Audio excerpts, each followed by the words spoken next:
जनी कहला भर रहो का तुम्हें रखो तनी सबर।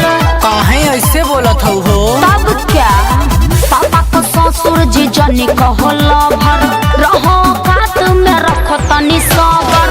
भाई के तू का तो कहते हो कि सरम तो हर बहिन ही प्यार के मसीन बुझला। अरे ई का कहलू हो? हाँ तो का कहे? अच्छा ई बताओ। हाँ बोला ना। तोरा माई के माई को हो दीदी के बहिन हमारा हक के का को हबे बोल रे हसी। तोरा माई के माई को हो दीदी के बहिन हमारा हक के का को हबे बोल रे हसीन। सब पागल है।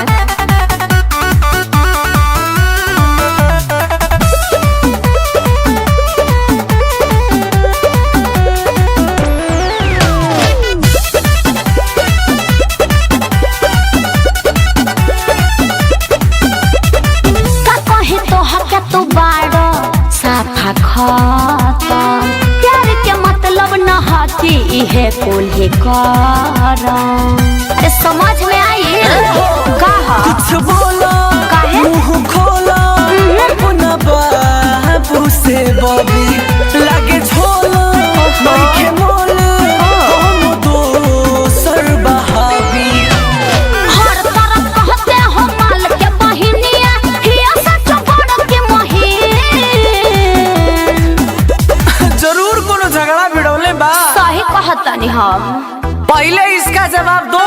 क्या? तोरा माई के माई को हो दीदी के बहिन हमारा हक के का को हबे बोल रे हसी। तोरा माई के माई को हो दीदी के बहिन हमारा हक के का को हबे बोल रे हसीन। भूत कहूंगे भूत लफंगा।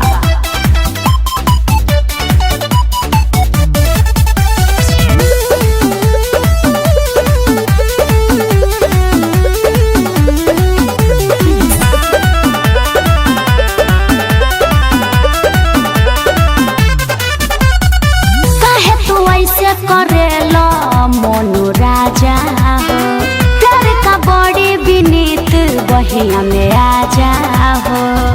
अरे काहे सताते हो?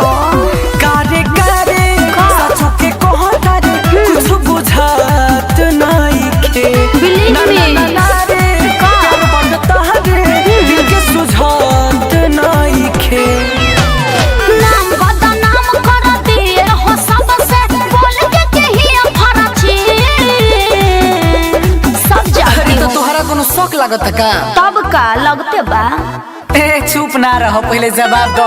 का बोला ना? माई के माई को हो दीदी के बहिन अच्छा हमारा हक के का को हबे बोल रे हसीन। तोरा माई के माई को हो दीदी के बहिन हमारा हक के का को हबे बोल रे हसीन। चला पगलू कहीं का।